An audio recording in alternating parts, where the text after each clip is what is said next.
left of the video. There's a little up arrow to the right of the video button, which is on the left of the screen.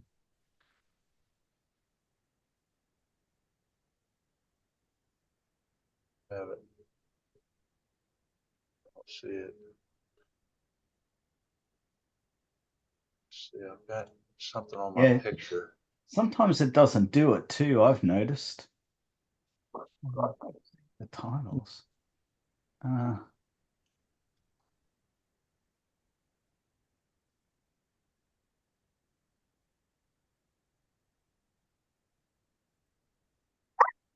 Easy, easy. Hey.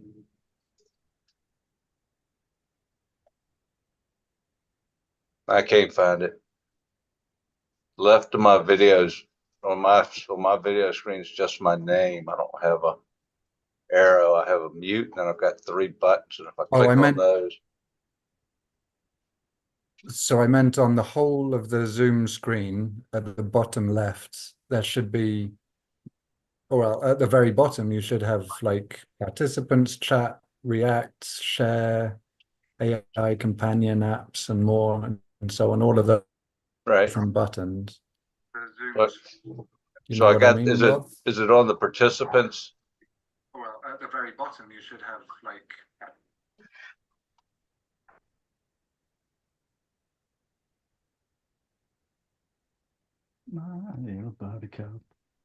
I've got the participants, the chat, the screen or the share screen, summary, AL companion, video mute, but I don't have an arrow. Yeah, so on the video there should be like a little triangle, like a Right. So yeah, no, choose avatar, choose video filter. That's it. Video mute, but I don't have an arrow. No, where it said choose video filter, that was the piece. Choose video filter. Oh yeah, no, choose avatar. He's replaying it. It says background and effects. Video filters. Yeah, video filters. That's the one. Video filter is the one. Yeah, click on that, nothing happens.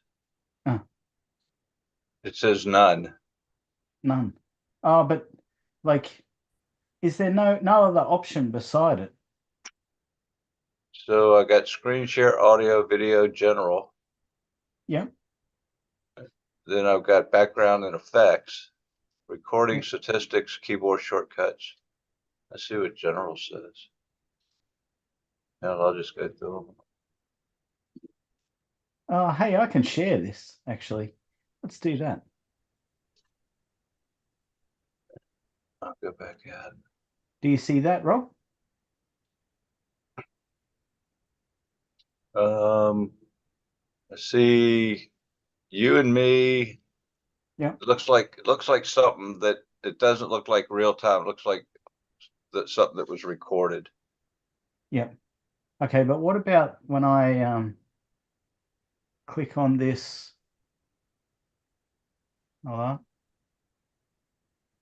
So can you see that? Do you see that this screen?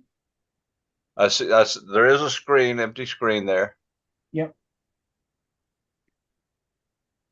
It's empty. And it's empty for me. There's nothing in it.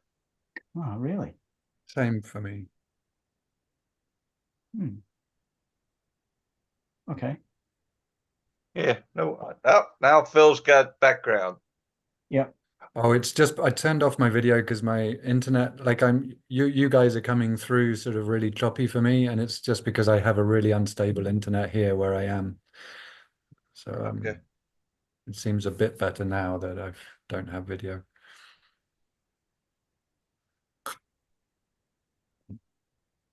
Okay. So sorry, Luke, it's probably gonna, I'm not in the best place to do like a really good It's okay. It's okay. What do you call it?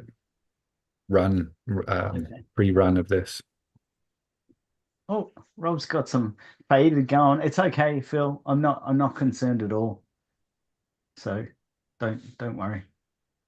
Yeah, it gives me an option to blur the background. Yep.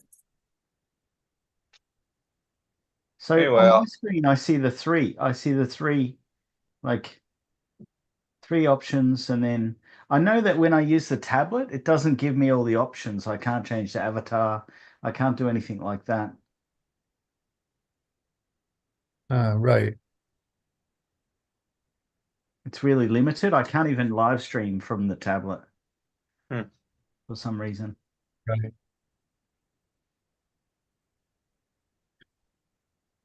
Okay. all right. Yeah, I'm good.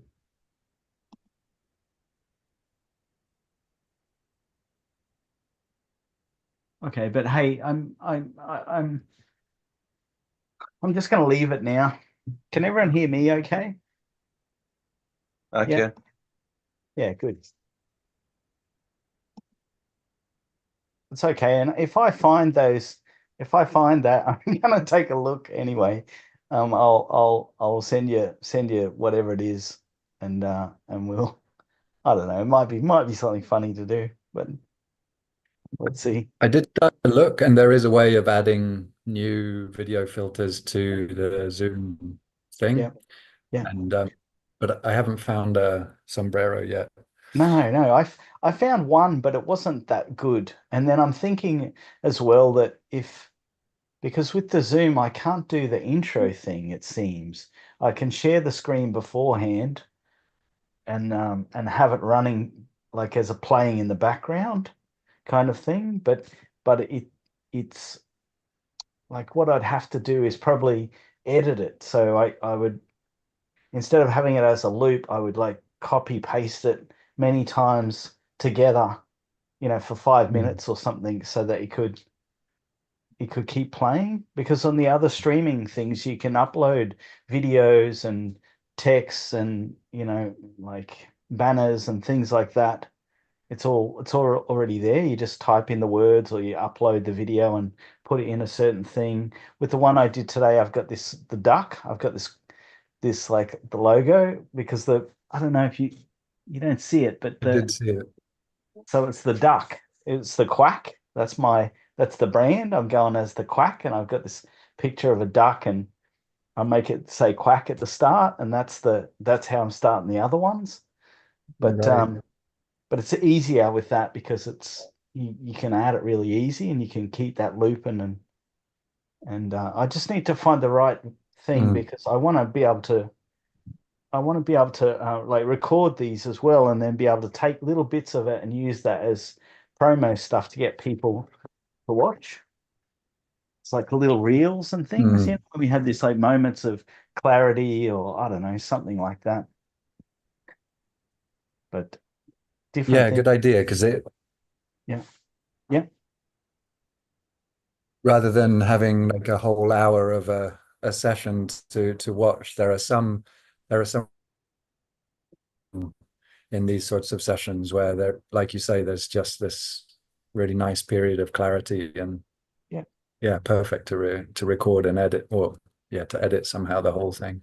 yeah, yeah. I've got ideas in my mind too, for myself and my own things. But then with this as well, that's definitely a big thing. If you can have a little like just a little chopping thing to let some people know that hey, this is going, and that will hopefully bring people Yeah. to the to this it's kind of like a podcast, I guess. I see myself doing the same things, but just with different little changes. Like with us, it's the three of us, the three amigos, the three dudes. And then I want to bring some in where I get people to come in from outside and do like suffering Mm. sessions. And I've got a few different ideas, but it'll just depend on what people want to watch. And so, so, and I don't know, like hopefully I've been having this idea about a podcast as well. So So here's something else. I've got maybe four or five different like avenues of this to see what plays, and And again, like Zoom, you can record the whole thing, and it'll store it in the drive place, or I can, store it on the computer. Whereas the other things will only record a certain amount, maybe half an hour with the free thing. Plus, I need to Right. be able to let people come in on the Zoom, because I've got the paid subscription. I can have 100 people come in, but some of them won't. You've got to do more paid things to get different amounts of people coming in, and then there's also the ease of people coming in from outside. I've got to make it Mm, easy for people to be able to click on something and come in, and then also that I can like check them out a little bit beforehand. mm, mm. Um, but interesting anyway. But what about How's it going? What's happening? I saw Rob last week. We had a pretty interesting session. Anyone have any thoughts about something they'd like to have a look at, or what do we want to do? We mentioned last time about I just had in mind, Rob, you could lead us into a little natural rest, and we just kind of go from there, sort of see what pops up. Like I've Yeah, got a ton of things that I could speak about, and I just thought that happened over these last weeks since we last met, but it would just take up loads of time, and I'm sure some of that would just come out naturally, and if we, yeah, in some real time looking. But that was my yeah. idea. Does that sound good to you, Rob? It does. Yeah. It does. Are you okay to lead a little rest then? Sure. Sure. Awesome. Sure. So settle in, just make yourself comfortable, and then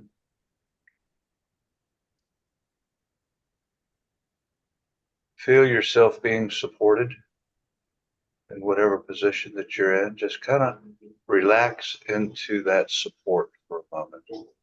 Just kind of letting go, letting you be supported.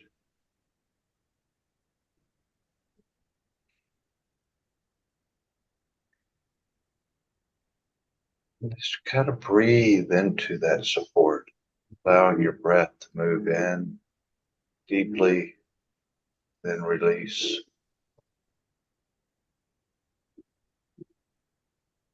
Breathing into that support, and then release.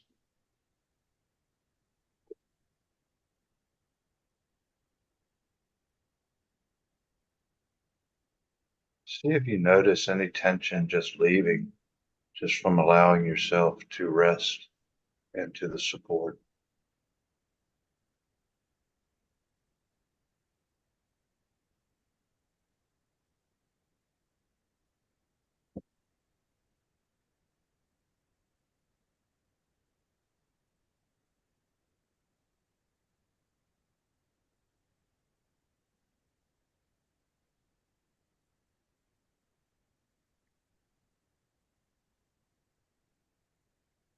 Bring your attention to the face area,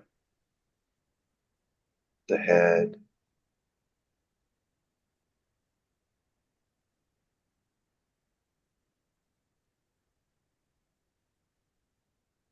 noticing the eyes,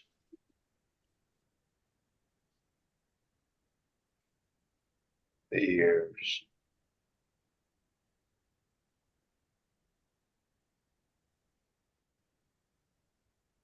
the nose, the mouth,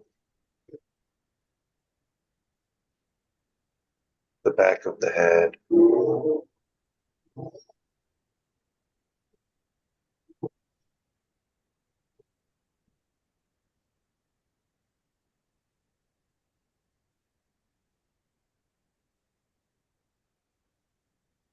Just bringing your attention to the, Sorry, I okay, forgot. bring your attention to the nose and feel the air touch the nostril on the in breath. Filling the lungs and then releasing. And then the next breath. touching the nostrils.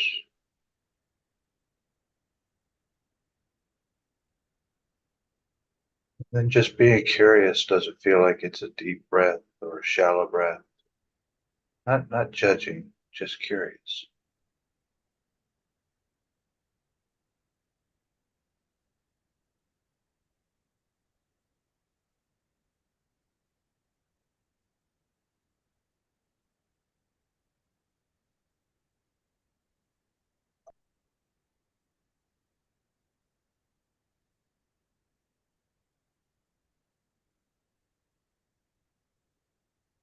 And then bring your attention down into the jaw area.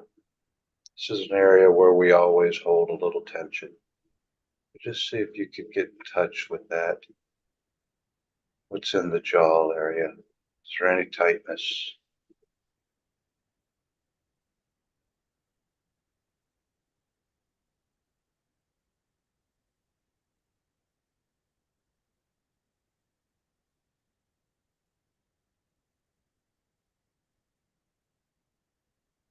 Just allowing your attention to move down into the neck.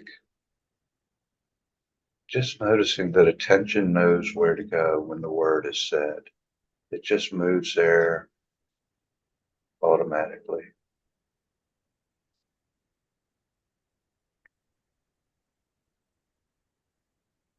Into the shoulders.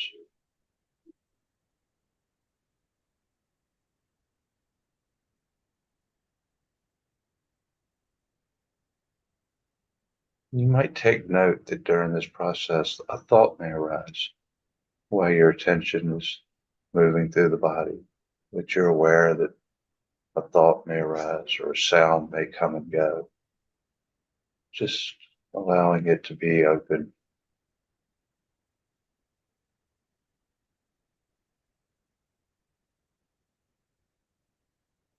Let your shoulders drop just a little.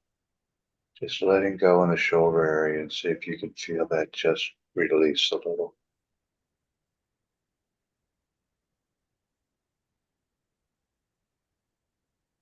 Notice what that feels like behind the shoulders in the back area.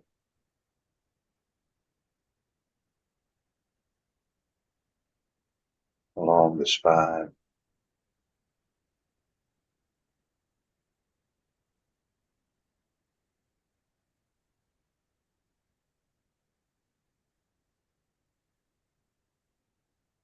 Bringing attention to the throat and allowing it to move from the throat down into the heart area.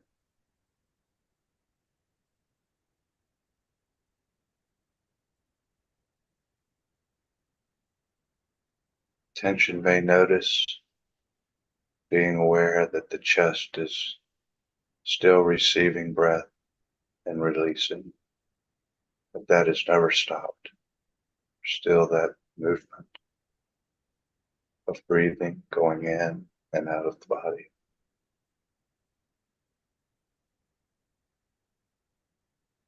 And if it feels right for you, you might want to deepen that breath just a little bit more into the heart, into the chest area.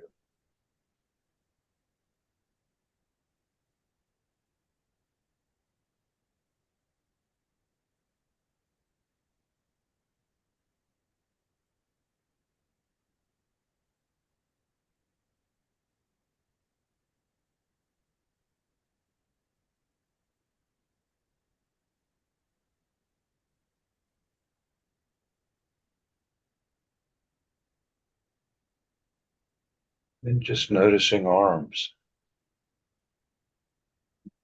extension from the shoulders, allowing attention to move down the arms, biceps, elbows, forearms.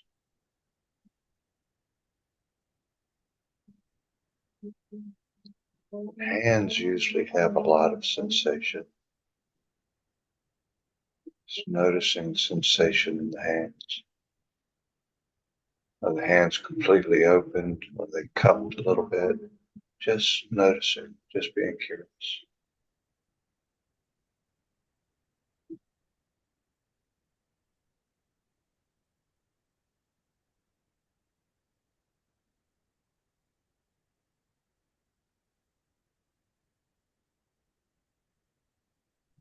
And bring attention into the stomach area, the high part of the stomach that's right below the chest, the whole stomach area going all the way down to the waist. Just allowing yourself to notice what's here.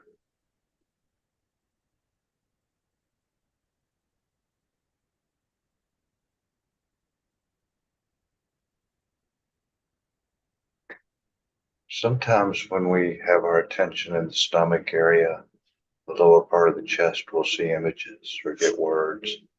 Maybe that's not happening for you. Maybe it is. Just be open and notice. They'll come, they'll pass through. Something else may come.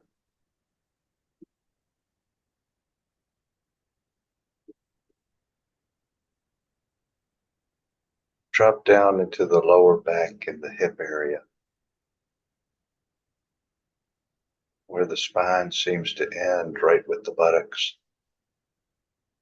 coming around to the hips, right around to the front pelvic area. Just notice.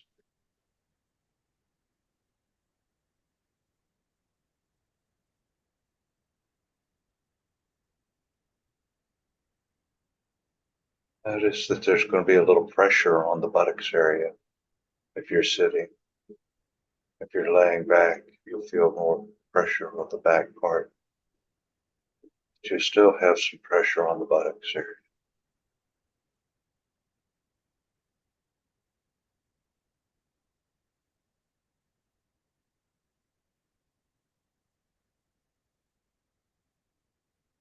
Give yourself a moment to just allow attention to wash down the legs, thighs, the back of the thighs, the knees, the calves, the ankles,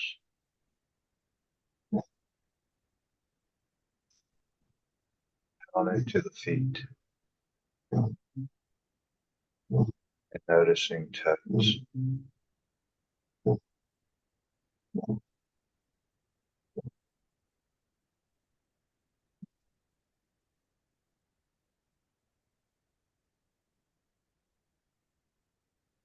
And then see if you can notice where body ends and space begins, whether it be lower, the middle, the upper, or the whole body. See if you can notice where space begins.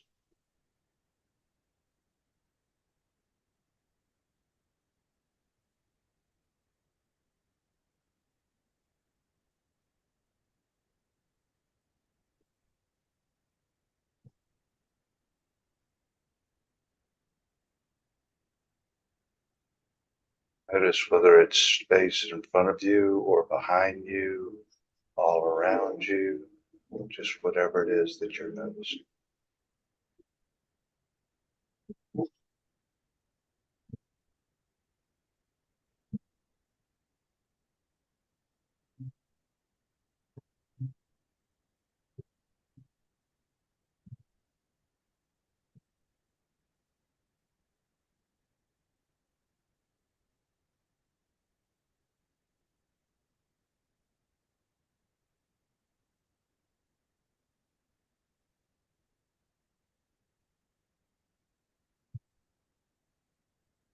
And taking a deep breath in, allowing it to release, just opening the eyes unless they were already open, just coming back to what's here. Just noticing if the eyes were closed immediately when you open them. There's going to be color, objects.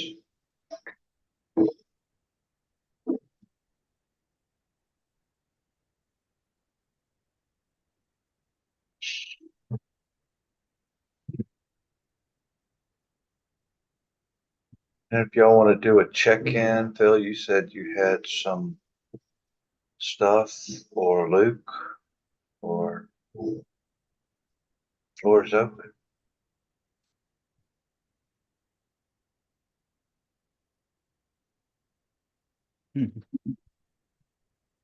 Yeah, thanks, Rob. Thanks, Rob. You're welcome, Phil.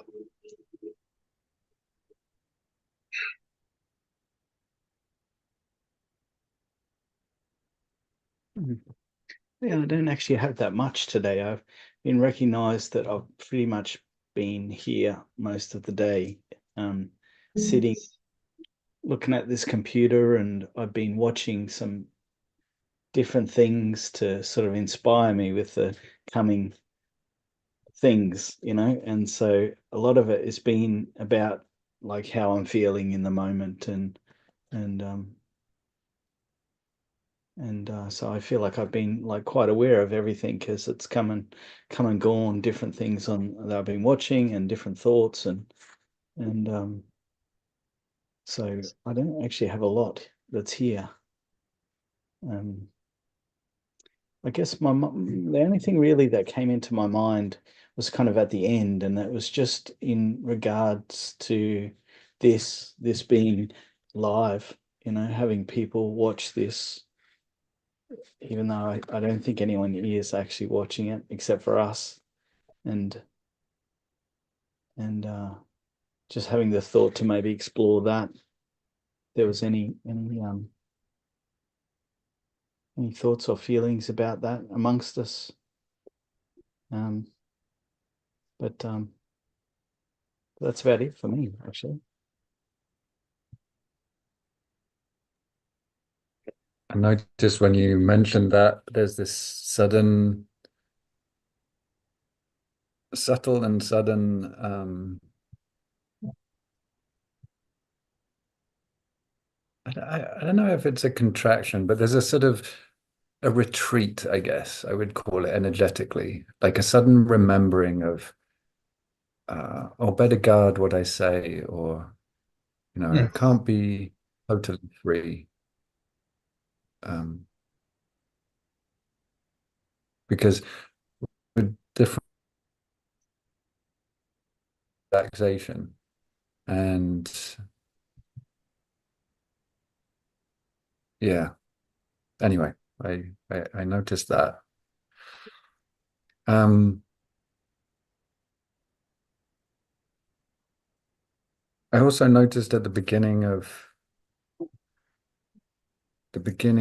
your kind of rest, Rob, that there were two things about you two that really were really nice. Like I found your kind of your happiness or excitedness, Luke, around this very infectious for me.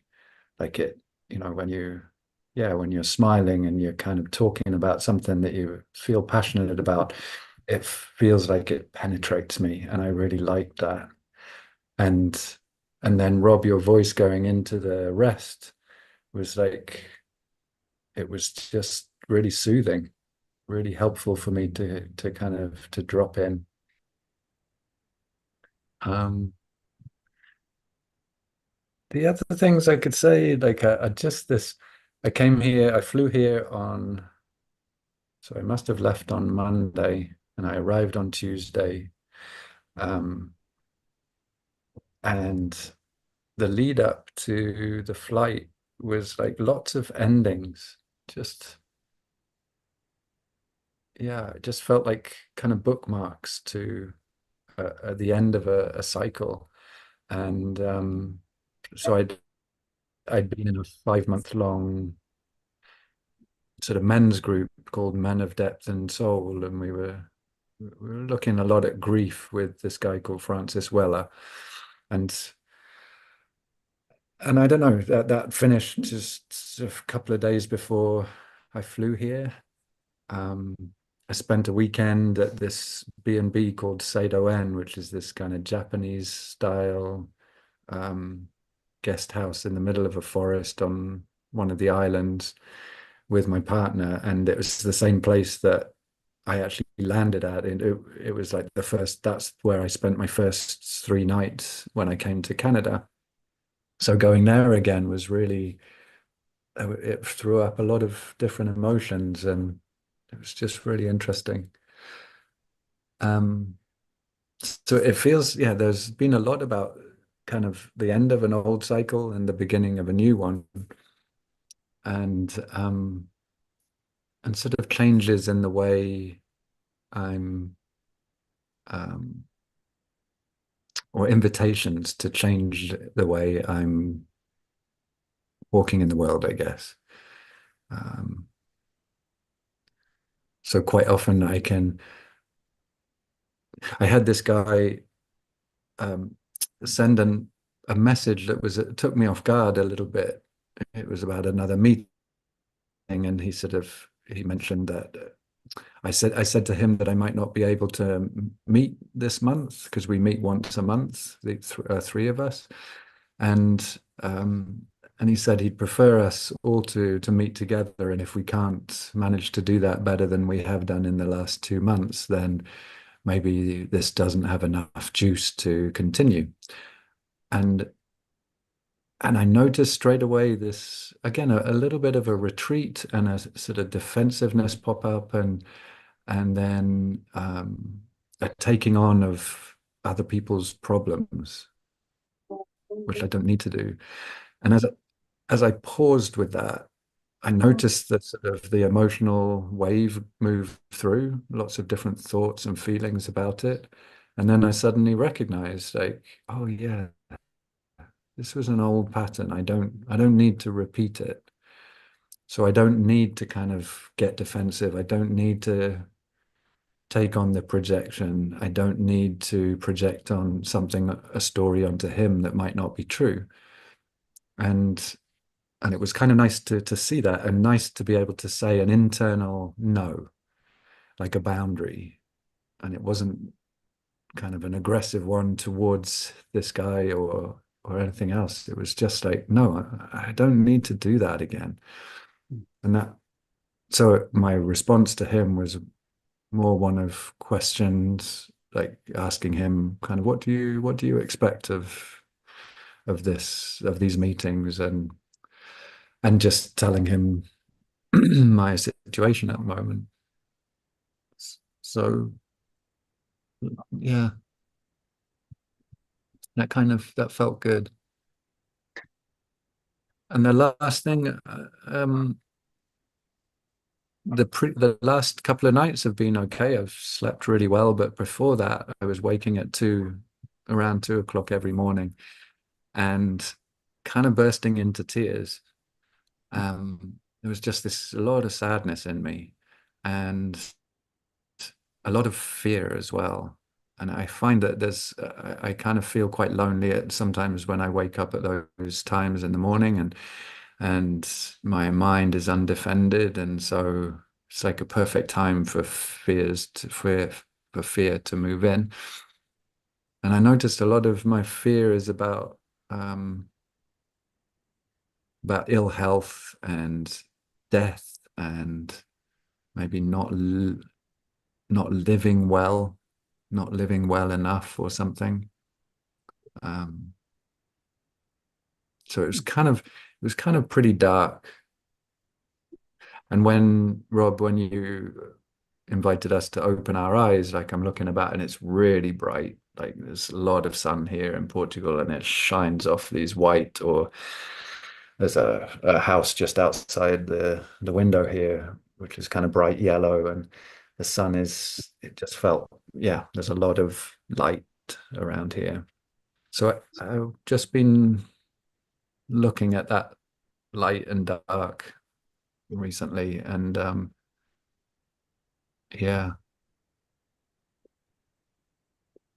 yeah, just noticing how I feel with regards to that.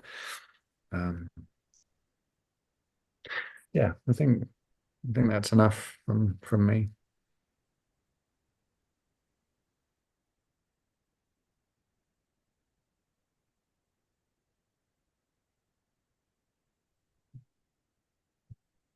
So one of the things that I have been noticing is there has been a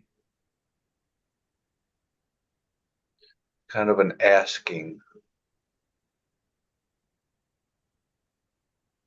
And it's kind of based in having a better quality of life.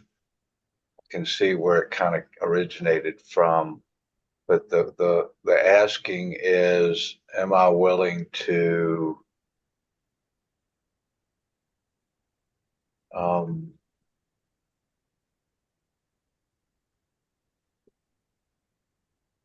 live more in the moment without memory or decisions that I've made about people. One of the examples was there was a guy at the golf course, and we played. We play behind them on Saturday on Saturdays, not on Sundays, and this particular individual there had been, my body gets tight around him. I noticed that there's confrontation. We haven't always got along. He's tried to push a couple things, and my tendency is to push back. So I push back. And um, we had and this is kind of been seeing this more and more. The reason I'm bringing this up is we had a situation on one of the golf holes Saturday where he screamed back at it. We were laughing and cutting. There was four of us, and we're on the golf course and we're talking to each other and we're having to wait on them because they play a little slower than we do. And so we're kind of entertaining ourselves and talking and laughing amongst ourselves. Um, and he just screams, really high. He's up there on the green, which is about 150 yards away, 200 yards away, probably. And he screams, "Shut the fuck up." I heard him and I just started laughing. I just immediately thought it was, funny. And I noticed it tweaked one of the other guys with us, and he wanted to kind of push it. And I was like, it doesn't make any sense to push it. Just let it go. This is the way this. Anyway, we got to the end, and we're all by our cars now. And one of the guys that was playing with him, who I work with and who I've known for a long time, and we've had our own issues, but he pulled up and he said, "Look, just don't pay any attention to that guy. It's just the way he is. He can't help it." Apologizing basically for him. And the guy happened to be walking by the car when he was doing that. And I said, "Yeah." I said, I said, "You heard me." I laughed. I said, we hear you guys on the course when we're playing and y'all hear us. And, it's not a big deal to me. Then, there was a relaxation about all of that. But what happened after that was something that was a little bit unexpected. And he and I had kind of open conversations over the last couple of weeks where there was I wouldn't say a testing of a friendship, but just a testing of a way to maybe meet each other a little differently, a little more friendly, a little more openly. And he had started conversation with me in one particular case, and I was like, okay, I'll, I'll, I'm open to see if things will change, if things will move in a different direction. But when he was getting ready to leave on Saturday, he pulled up to me and he said, "Hey man, sorry." He said, "I just was frustrated and we heard you guys talk a couple times when we were swinging, and I was like, hey, it's not a problem." I said, "We hear you guys talk when we're swinging too. I get it. If you hit a bad shot, you're looking for somebody to blame. It's like, I mean, there's dogs barking, there's birds tweeting, there's all kinds of stuff going on that can make noises. But, anyway, so I've noticed that in a couple of different ways in my life today. So the reason I kind of brought it up was that I'm really kind of liking that. I'm not saying that I'm not guarded. I felt when you said people might be listening to us. It was just so quick. I felt it, and then it was gone immediately. Um, and what followed was like, yeah, good. Some people will probably like it. Some people might not. This seems authentic for us, and I noticed that I've always had this tendency for approval and people pleasing thing, and so I noticed those things. This is the benefits of having done inquiry for a period of time, is that I can recognize these things when they pop up. Sometimes I'll still get wrapped up in things. A lot of times it just pops right through. I think where I see it the most is with my wife, coming up on 25 years of marriage. And there is just like, she'll move stuff on mine. Like, we lived, together for 25 years, and I'll put something somewhere and she'll just go and move it. And it used to be I would just go to immediate frustration and attack, and like, don't fucking touch my shit. I don't know where it is. Just really anger voice, angry words. And there's so much of that has just dropped away. So much of that has just fallen away. So yeah, notice that there's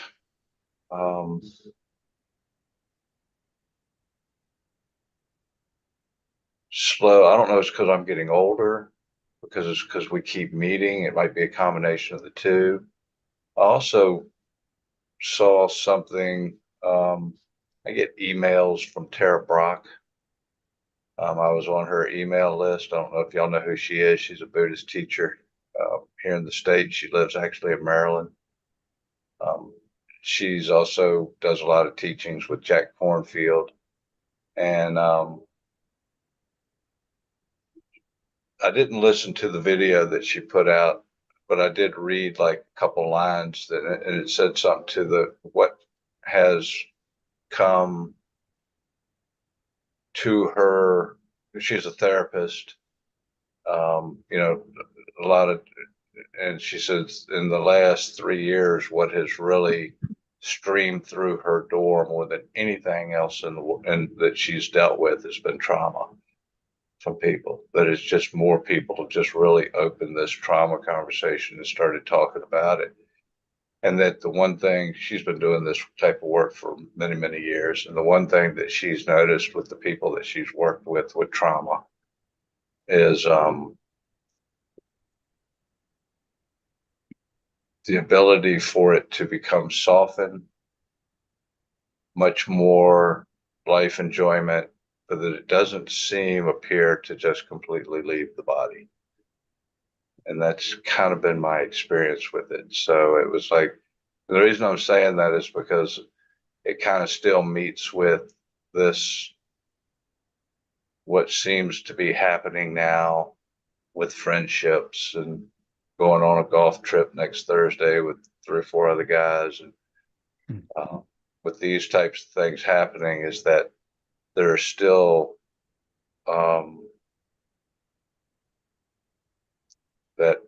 that trauma, there's still that stuff, there's still that people pleasing, all of that stuff is still there, just not as strongly, or it doesn't appear to be as strongly as it once was. Mm.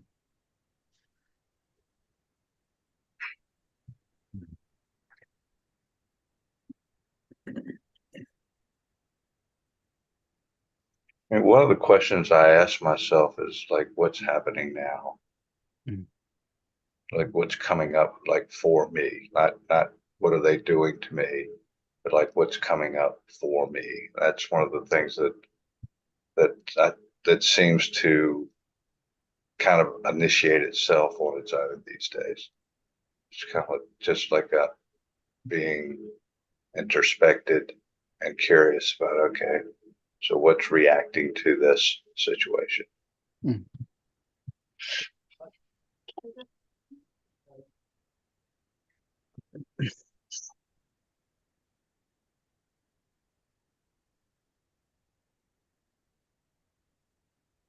And I'm 65 on Thursday. Sorry, I had to jump back in. 65. Come on.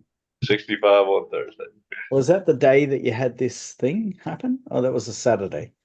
Yeah, no, that'll be this. I'll be leaving to go on the golf trip this coming Okay.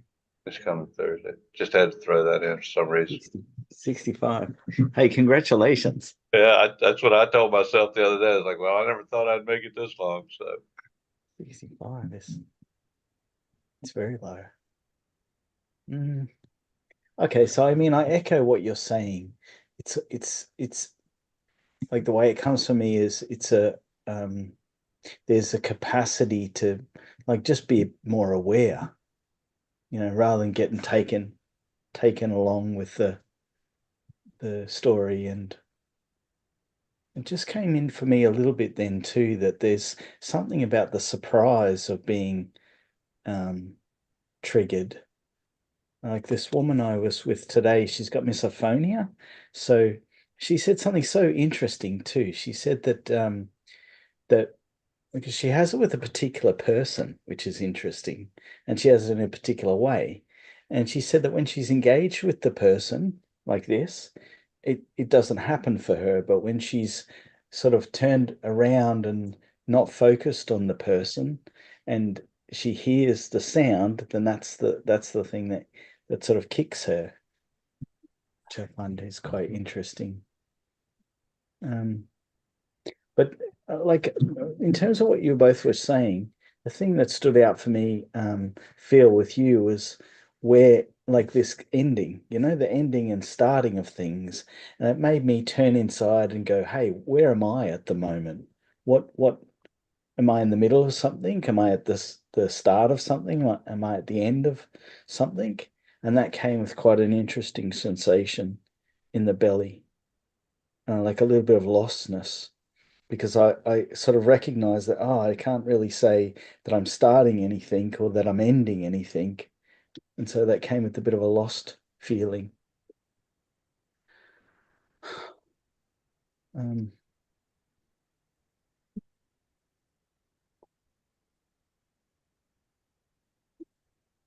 yeah, and then I guess in terms of what you were saying, Rob, I see in my mind an ease, the ease that you could laugh off someone saying, "Hey, fuck you, motherfucker," or whatever this person was saying, whereas before you might have like even had a fight with them, and perhaps that's an interesting experience to see that in the mind, the ease that's on your face of relaxedness, and maybe that was why you played so well. Mm. Um, and so if I can go a bit further and just then say to Phil, what's what's the feeling that you have in this middle part? Because mine, the moment that you said it, I went, "Oh, where am I?" And I had this kind of open feeling, and even in terms of doing this video stuff, it didn't feel like I could even say that I'd started here, and I couldn't like point even where along I was because this seems to have been going for such a long time, all the different components of it coming together, and I don't see the future of it ending in some place. So I'm curious to know, Phil, what you're feeling. Do you feel a sense of loss? Do you feel like this excitement that you sort of said that that you enjoyed about me? Mm. What do you feel, like a limbo? What do you feel? I think it's like yeah, maybe it's a little bit of limbo, a little bit of a sort of sense of a threshold. So I'm leaving one area, going into another. Mm. And it's kind of weird because when you were just speaking what you felt, like you don't know where you are at the moment. Like I can't, if I really look at it, there are always beginnings and endings. I mean, to every single day, there are lots of different cycles that sort of overlap each other, I guess, um, with activities in life. But there was something that I could easily discern with this one, partly because of certain circumstances, like the endings of this men's course, the leaving Canada after being there for 3 years and having these definitive bookmarks of the place where I kind of first landed in Canada and the place where I nearly left. And I left 3 years and 2 days after I first entered the country. You know, it was literally on October I arrived there on October 12th and left October 14th. So there's something about the numerological aspect of it. There's something about the geographical aspect, as like I'm actually traveling across the Atlantic again, um, and then there's something perhaps more emotional and spiritual. Um, so over these last few months, there's just been some definite, some easy to notice changes in the way I see myself mostly, and that ripples out into the way I sort of see other people, the way I see the world, the way I behave, the way I think. And when as soon as you ask that question of how do I actually feel about being in this particular place, in this middle ground or whatever, I noticed a kind of trepidation. And I think it showed up on the right side of my lower rib cage. There's mm, a little trembling, an area that was just sort of trembling a little. And when I asked what the trepidation was about, it was about like, well, is this really a new beginning? Am I going to succeed in this next cycle? Am I really changed? Or am I just going to fall back into old patterns? And I think that's what a big fear for me is, falling back into old patterns. Mm. And I guess that sort of feeds into or is connected with what you were saying, Rob, about, the trauma is always there in the body, but for you, there was um, an easily discernible sort of change in how you dealt with a situation that's very familiar, and it's different. Like you notice the flash, the very quick kind of um, what do you call it, like first response or first reaction, and then that passes really quickly, and something new sort of comes in, a different pattern. And I like hearing that, and I've also experienced that, but I also still have this fear of like, yeah, of just falling back into old fears, old patterns. Mm. Hey, can I just jump in there just for something? Yeah. I'm not trying to be cute here in what I'm about to say. I just want you to know that, but it just came into my mind a little bit, this idea. I mean, the thought came in of like, okay, of like the past was this, this solid sense of self with the solid sense of circumstance, and in the moment that's actually not the suffering, perhaps. And maybe you're not exactly suffering, we're just exploring this, but is it kind of true in the moment that the suffering is actually about that, about falling back into the past? The suffering itself is like the resistance to the idea of that.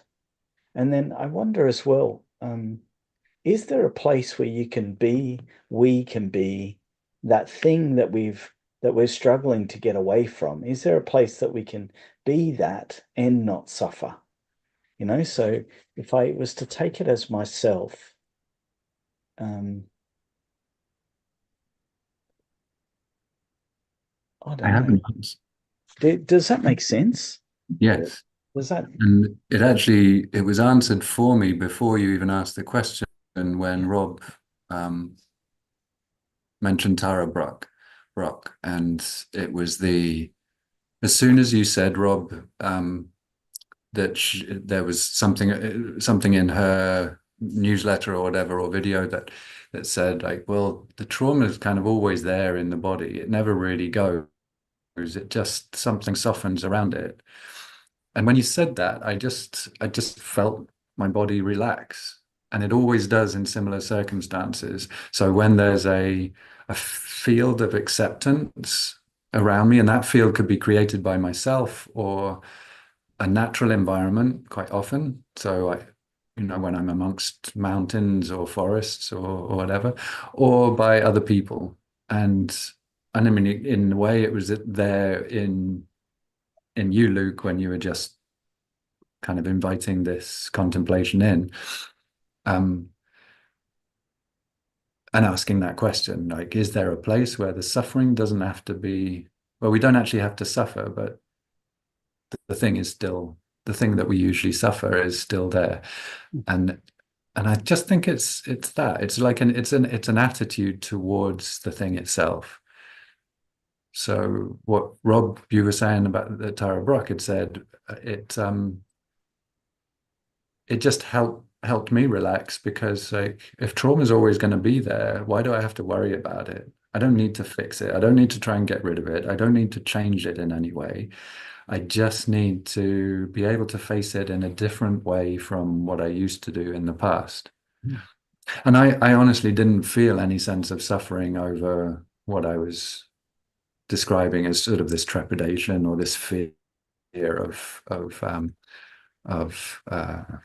falling back into past patterns. It was more just interesting. But I think that, yeah, that's the place where I feel like I don't have to suffer the things that I fear, is where there's a sense of acceptance around it.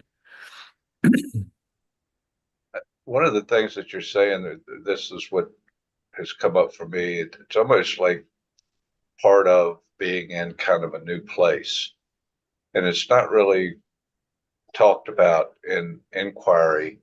It was just one of the things that I've just noticed through my own process of constantly reflecting back on self and noticing and being with and just being open for it to talk to me. And that is that once I seem to understand something, it doesn't really matter whether I like it or not. I understand it. There's almost like an acceptance to meet it, because I kind of know what it is now. I kind of, when it shows up, and it showed up before, and it showed up before, and it showed up before, it's kind of like, and I'm going to equate this to something I read, because I really like Jack Kornfield's books. And when he was first going through his process, he talked about having to sit on a well in the summertime with a bunch of robes on, and it was hot. And Ajahn Khan, his teacher, wanted him to bring anger up because he was just a super angry guy. And he said it took him a long time, over a year, of doing this over and over and over again, before he finally got to a place where he would just say, when he would be someplace and all of a sudden, because we don't create anger just shows up on its own, right? It's just like that's the reaction to whatever. He was like, oh, anger, my old friend. So it's like you were just kind of saying that, Phil, like once we kind of understand what it is in us that's popping up, it kind of seems to lose that power over us. Mm. Fear's always been a big one for me, and mine is being abandoned and left alone. That's the one that comes up in my dreams. Lisa's kicked me to the shore. Retired on Social Security. I don't make enough money to even really afford a place to live and eat right now. So I got to go back to work full time, and I'm completely on my own. And so that's something about that being, and I've had that dream in the last 10 years, probably 10 or 15 times. And every time it comes up, it just completely paralyzes me for a moment. And then I kind of wake up to it, knowing what it is again, knowing what it is that's happening. And my body will rest and relax and let all the contraction and tightness and fear kind of release on its own. But I do remember before not being able to meet it, a while back, I would just, stuff like that would just devastate me, and I would carry it through life every day. I would just identify myself with it. Like that's going to, and I would blow it up basically. You just give it a whole lot of attention, even though it had come and gone already. I'd just hold on to it as memory, and even like try to do things to react to it. Mm-hmm.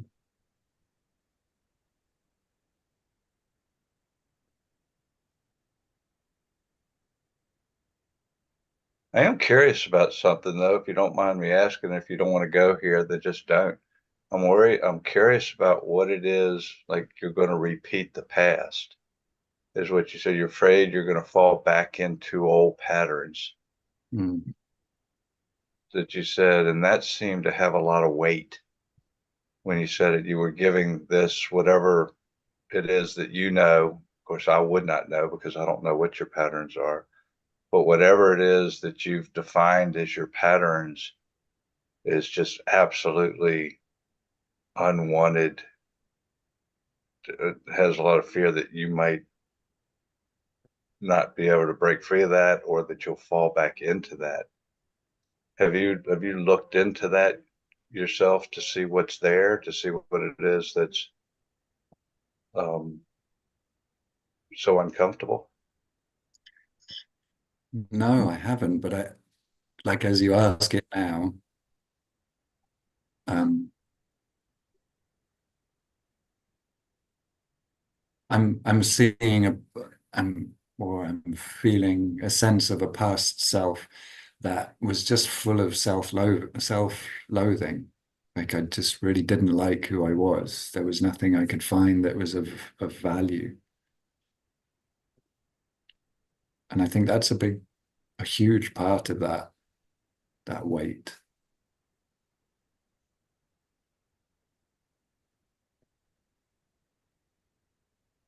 So I'm just going to talk openly and freely for a moment, and I'm just going to say that I don't know you as well as a lot of people would, and I'm not trying to bypass anything that you just said, but just, I mean, you told me your story one time. You and I've had a lot of conversations. I just don't know what it is that you're referring to, because I certainly don't see what I know of you in that way.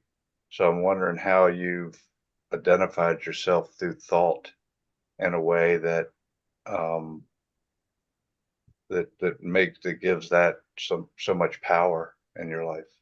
Does that make sense? Am I stepping out of bounds here? I might be, but No, not at all. All I hear is just you love me. well, I just I think just hear blah blah blah blah blah. I hear you. I think you got a lot of value, and I'm not trying to, I'm not trying to, say No. something that's out of context to make you feel good about yourself. I'm not trying to do that. I'm trying to bypass the situation. I just don't know you in that way that you're seemingly to describe yourself. Oh, it's And really nice, Rob. It's beautiful. so that's why I'm curious, because I know there's people that probably don't know me in the way that I know myself either, and I'm the one that lives here. Yeah. I'm the one that lives here. I'm the one that's interpreting all of my memories, that sees me through all the different eyes that have judged me all my life. And all of those judgments are still in my thought process and somewhere, whether I'm aware of it or not, when I'm, taking my own inventory, I'm probably not taking it from a real, um, legitimate, honest, open place. It's probably already colored a little bit. So I'm just wondering if you're experiencing that too. If that's what, go ahead, Luke. Luke's got something to Uh, say. Sorry. I just thought that's such an interesting question for us all to ask, you know? I mean, I'm keen to hear what you've got to say, Phil, from that. But then as a further, I think that's such an interesting sort of question to ask ourselves, you know, if we could, because I'm sure we would say that about all of us, you know, like, I mean, we haven't, but I've got the feeling that we could all say that about ourselves. And I think that's such an interesting like line of inquiry is what's that part of us that someone out there doesn't see, completely doesn't see, that we can't sort of get over within ourselves, and what will Yeah. come of that. But sorry, I didn't mean to interrupt. Phil, I really like to hear your answer to that. And it's Yeah, so nice as well. It's so nice that you were able to see from Rob that sense of love, of loving him. yeah. Yeah, and in a way, it's like what you just said, Luke. Because Rob, in a way, you kind of answered the question partly for me. Just talking about other people's judgments and how that infiltrates. It penetrates us if we're not that defended, and perhaps even if we are defended. I just haven't had. I haven't known boundary. Before these last couple of years, where I've been just slowly learning how to, what a boundary is and how to put one up. And as a result, and as a result of, I think, a really heightened sensitivity and taking many things very personally, but essentially taking things to heart. There's something in those words, it's a common statement, don't take it to heart. But I always would. And it wasn't through a conscious choice. It was simply that things just penetrated me that deeply, things people would say. And I think because of my upbringing and my schooling, which was I had corporal punishment still there at that time, I became really sensitive to people's anger and irritation. And I could just feel that in my dad when he was about to horsewhip me, or I could feel it in my headmaster when he was about to give me the cane. There was rage in them, even if for them, like, it was just it was described as just a punishment for doing something wrong. There was something more behind that. There was like a rage in their in their cells, in their body, that was being beaten into me. And so for a little boy, like, what else is he going to understand from that? Like, he's not just going to see it as like, oh, punishment because I did something wrong. He's going to see it as a punishment for being wrong. There's something wrong with me. And that was my core deficiency, really. I am wrong. Yeah. Yeah, mine too. Yeah. So over time, that's gonna seep out into so many different areas of life. Um, and essentially, I'm going to be attracting those sorts of experiences that would just prove that would confirm it. I am wrong. And I literally would. I would have people come up to me, complete strangers, and just project a load of crap onto me that in the time I would freeze because I didn't know how to respond. Um, I would go into this freeze state, and then I would walk away later, and all of these thoughts would come up around, and emotions around what that person had just said. But actually, you said a really interesting thing to me once, Luke, and it was something like it hurts because you believe it. You already believe it. It was something like that, and I'm taking it out of a context, but it actually is a really powerful statement. It hurts because I already believe it, um, and I already did. So it didn't matter what someone said to me. If they were critical about something, said something that would relate to my wrongness in any way, I already had it there. It would be pulling on all of those strings inside me that were repeating the note of wrong, wrong, you're wrong, you're wrong. You know. Hmm. It became part of my operating system, which is then what sees me as I am. So that Right. self-reflecting is going to be done from that, whether I'm aware of it or not. And if somebody even so much as tweaks that, like if I pick up on body language or something in tone of voice or anything like that, it automatically triggers that into there's something the matter with me. Yeah. You know, there's something wrong. Yep, it's me. You're right, it's me. But then I've also noticed that I put a bunch of things in place, a bunch of defense mechanisms to like push back and fight back. And one of them for me was to notice what was wrong about other people. So so pain seeks its own level. We've heard that, or, you know, we're hurt people hurt people.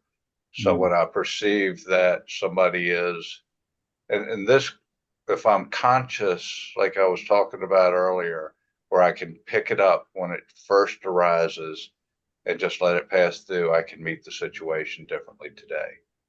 Mm. But if I'm not, then I will immediately go into that operating system and it will play out. And it was at one time, it was like razor's edge. It could rip people to pieces and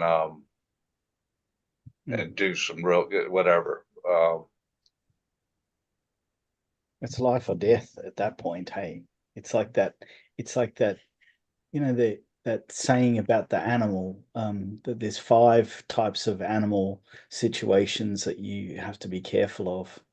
You know, it's like a tiger saying or something, where the tiger that's looking after the the mother that's looking after the children will defend them to the death, and then the tiger that gets caught back in that corner, it's got a different type of, I don't know where that comes from.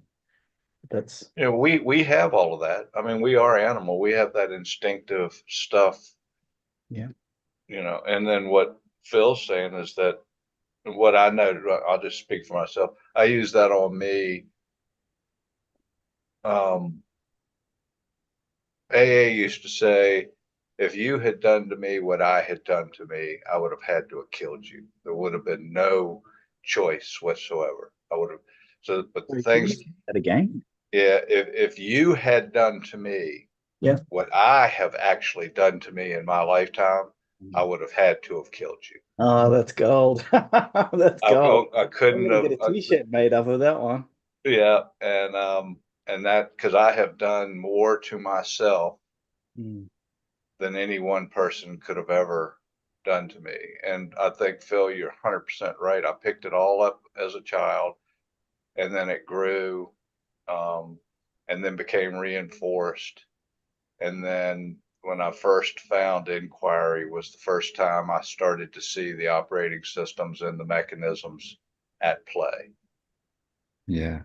And I don't think I would have even been ready for that if I hadn't had, I think it was 10 or 15 years of meditation at the time. And I've already gone through Michael Brown's process a whole bunch of times and gotten in. I don't think I would have been receptive to it.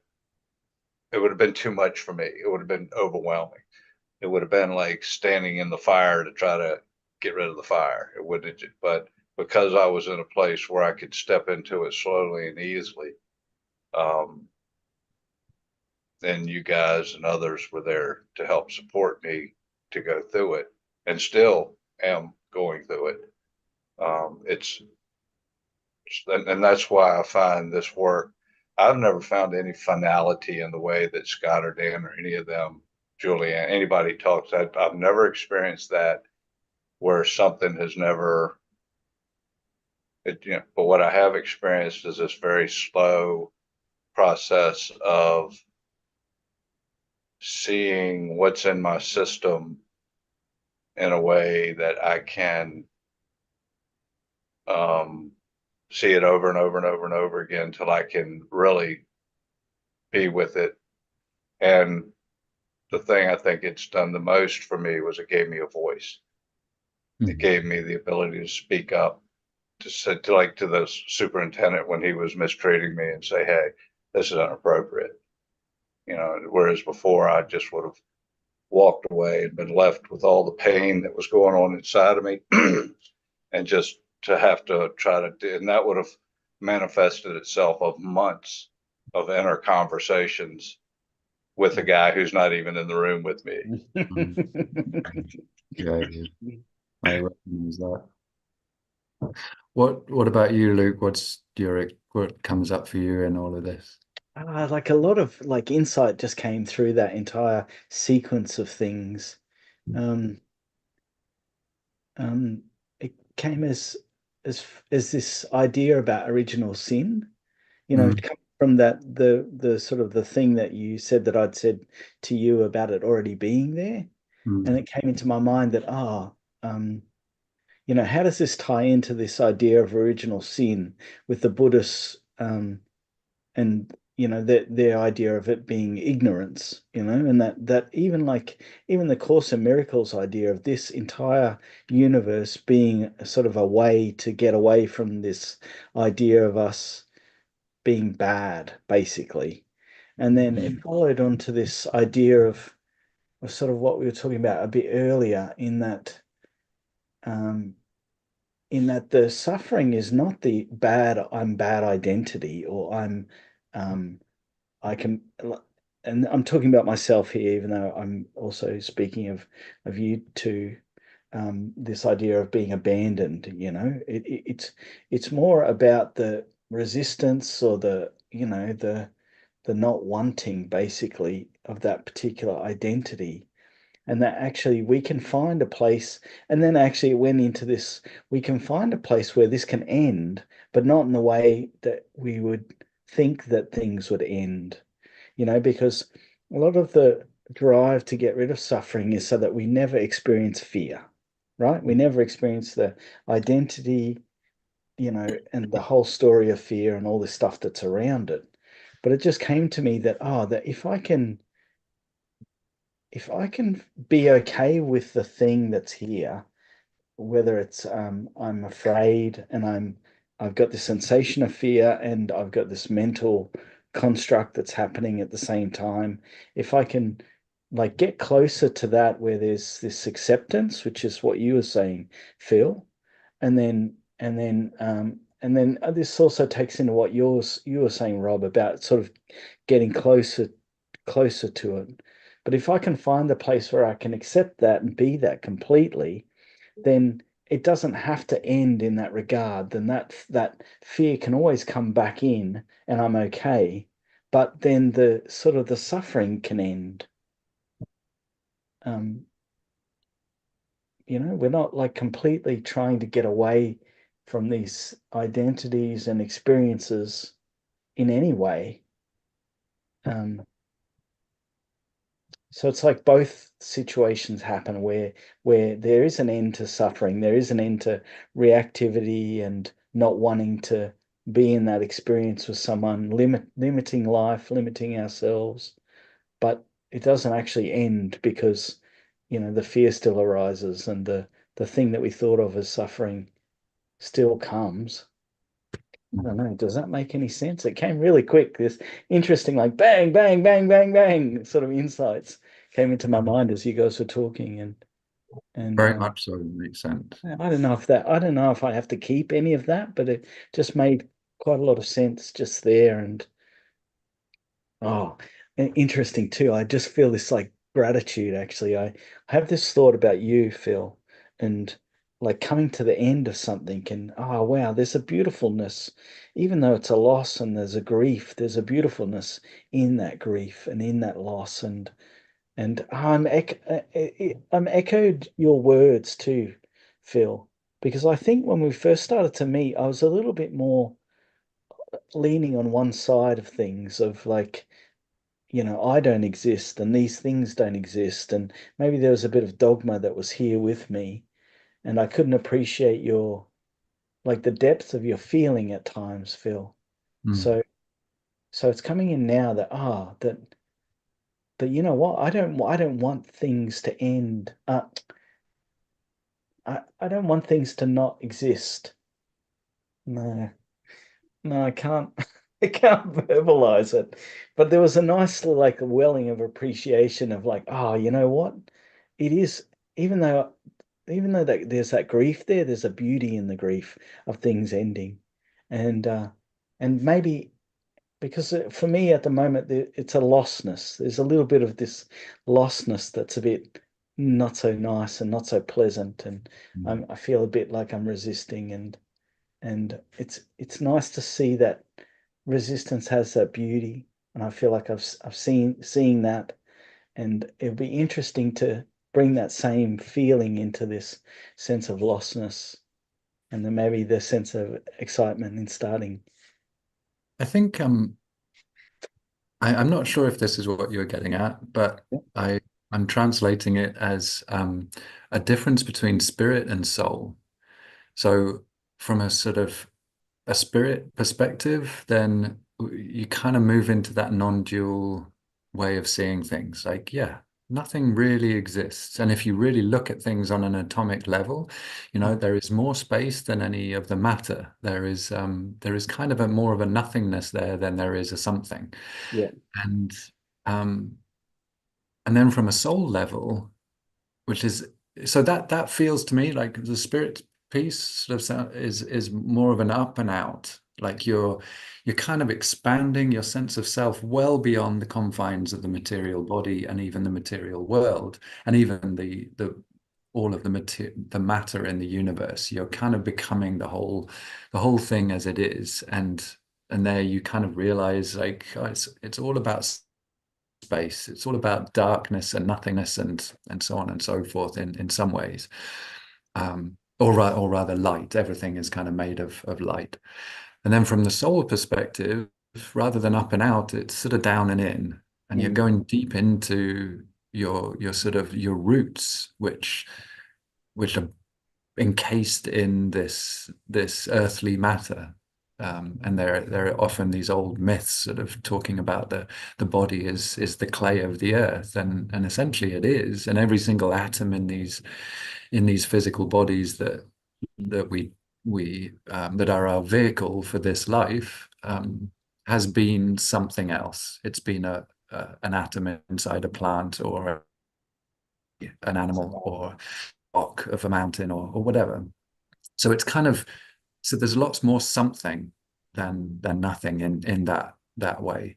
Mm. And yeah, from the sort of soul perspective, like we're here to deeply embed ourselves in this material realm and feel everything there is to feel. And the soul wants to feel all of this.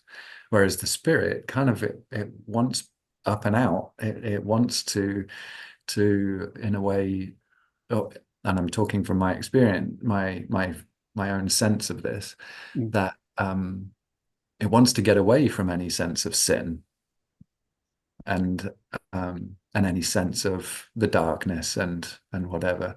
Whereas the soul is like very comfortable in the dark. It's the gestation of a seed, and essentially each of us is a seed. Like we're always becoming, we're never quite there. We're never quite who we really are because we're constantly becoming, we're constantly growing, we're constantly developing, we're constantly understanding, like what you said, Rob. This the more we understand something, the closer we can get to it without running away or fighting it or pushing it away. And it's in that fighting, which comes back to what you were saying, Luke, that we create this resistance, and then there's tension and there's friction, and that just seems to exacerbate pain, essentially. Yeah. Creates more suffering. So I don't know if that's sort of partly what you were getting at, but that's Definitely. It's funny when you first said it too, I was like, I didn't get it. And then it just clicked into place. The only caveat I would say is that uh, to me, spirit doesn't have a choice. Mm. It's not that it chooses one thing or the other. But that would be the only caveat I'd have. But yeah, beautifully said. And I was getting a few little metaphors in the mind of the way inquiry works as well. That you either go around it like completely, that it's not there, or you've got to go directly through it and bring up all elements and all parts of the story and the experience and feel it all fully. So yeah, beautifully said. Really nice. It's funny too to me. One more thing, and I'll just be quiet. But it's funny too to me that it's the same insight. It's the same Yeah. insight. It's just that, and yeah, yeah. It's funny that it's the same thing, but it's new and fresh, and every time it comes. Yeah. Yeah. Interesting. How's everyone going for time? Wife's out of town. I'm chill. So Feel okay? I'm Okay.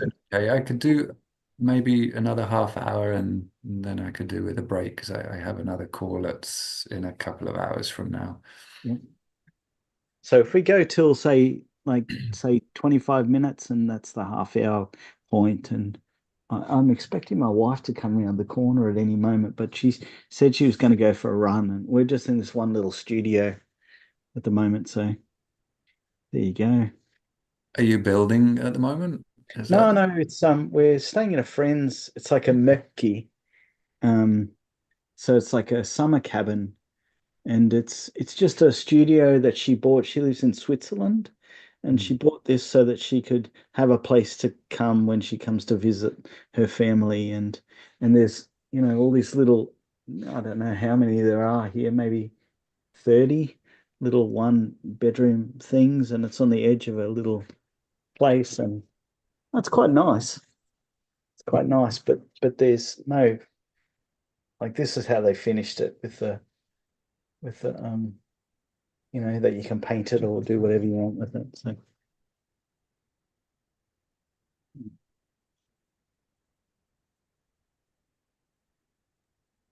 lots of power tools in the neighborhood around us, so it might be affecting my noise levels.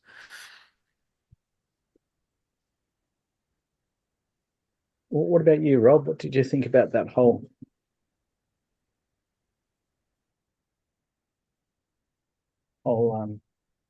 idea?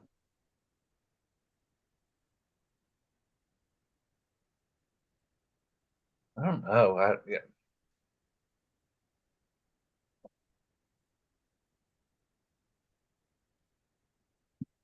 I mean, honestly, I don't know.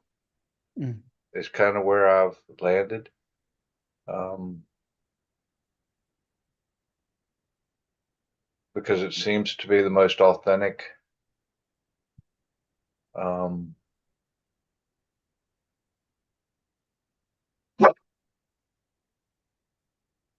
but it seems to be the most real. When I find myself in discussions with soul and spirit and stuff like that, I often find myself referring to learned information, things mm, I've heard, things I've been told. And then when I rest back with it, when I really when I'm by myself and I'm just sitting with it, I ask myself what I really understand, what mm, really makes sense to me. And without the learned information, and it just comes back to the same place every time. And that is, I don't know. mm, But Phil said something that um, is the resonance for me, resonates with me. And that is, I have a sense about, um, there seems to be times where there's this open sensing, get a glimpse of whatever. And And that's as close as I can seem to get to it. That's as, and I, if I can try to I can try to start putting that into context too, into a certain format of seeing things. But I guess I was going to say I really don't do that anymore, but it depends on who I'm talking to, I guess, and what's coming up for me to say at that period of time, because I'm also very aware that what is said is coming from the choice of words that are coming to me at the time. And if I sit and don't say anything, that choice seems to, that one will move through, another one will move through. They'll seem to be able to get to be a little more of a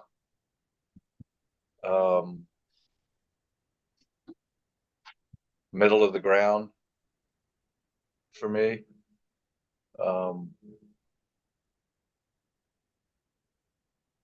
So I mean, I literally, I've spent almost my whole life looking at these types of things, growing up in the church, believing in God, not believing in God, um, having conversations about spirit, soul. Um, I was in vortex healing for years where Merlin was the divinity that we were receiving gifts from.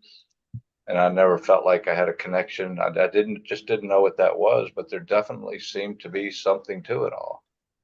Um, so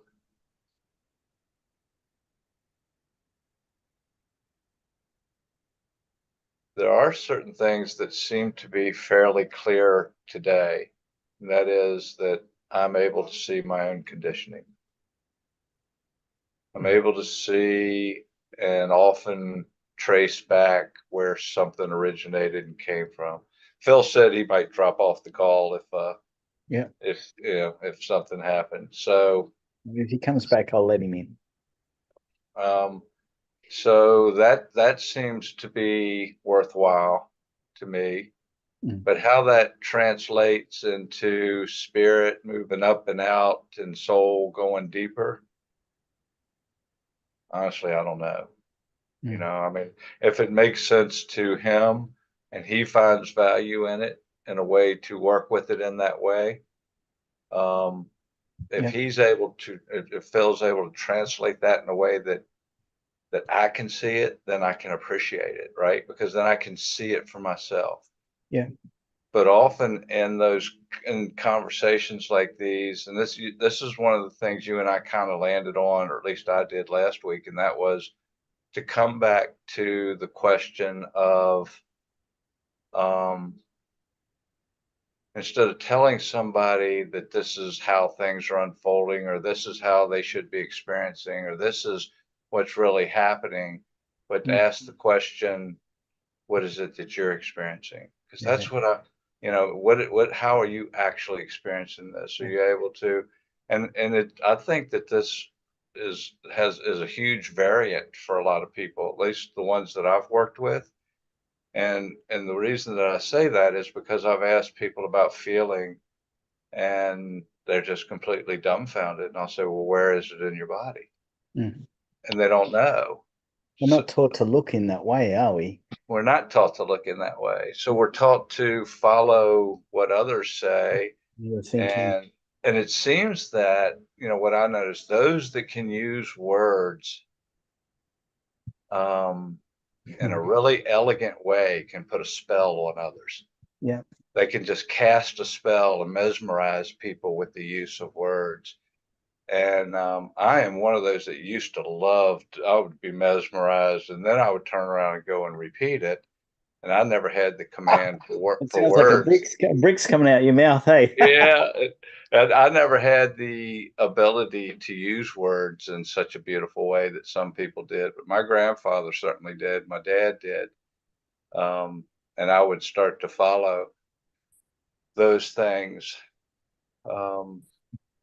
That's the difference of what we're doing though in this moment, isn't it? That's what I would consider the main difference of what this is that even though there's this talk that happens between us, at least from my end, there's these moments where I go inside and I use the talk to get to the points where I'm triggered, or there's something here for me, or or Absolutely. and that's the entire reason that I'm doing this. It brings up stuff that we didn't know that was there. I was listening to something yesterday that's already come up in this conversation, and that is we will try to suppress in others what we have suppressed in ourselves. Yeah. So without hopefully crossing a line here, when you said to Phil, I used to something about the way that he would feel things so deeply and stuff. What you said to me when you said that was I had suppressed my own ability to feel deeply. And when I saw Phil do it, it would irritate me and I'd have to, and Yeah. so Phil, and you would do battle with that. And immediately what came to mind was when my wife would get so upset about certain things that I would almost turn and walk away because I Yeah. had suppressed as a child. I had, I've been called pussy and all that. So I had to suppress that ability to get in touch with crying Mm. and that deep emotional stuff. And so when I saw it in others, it would create reaction in me because I had suppressed it and now it's coming up and I don't know how to deal with it because I haven't dealt with it before, haven't seen it over and over and over again like Jack Cornfield had with anger. And so my thing is to push my wife away Mm. from what I'm really pushing away. And again, we've had this Pushing conversation a around. hundred times. It That is never that gets old, really, Rob. It never gets old, bro. and it really what it comes down to is an inability to feel things deeply. Yeah. That Yeah. if we could Pushing away with it. feel all energies that are inside of us in a very deep and meaningful way, they wouldn't control us. I wouldn't have all the reactions to them, and I wouldn't make up all the stories that I've made up about myself. But my parents and school and church and everything, I'm not going to say they made me feel a certain way, but by being who they were, their expression in this world, Mm. feelings in me started reacting to all of that in a certain way. And I didn't know how, there was no roadmap or guide for me to learn how to be with any of that. So I just internalized it and said, fuck it. I'm all fucked up. I'm a flawed human being. I'm worthless. I'm never going to amount to shit anyway. So, you Yeah. know, Yeah. Yeah. Yeah. I mean, I think what happens is just that they come from that. And like to me, it's separateness. The core of it is some form of separation.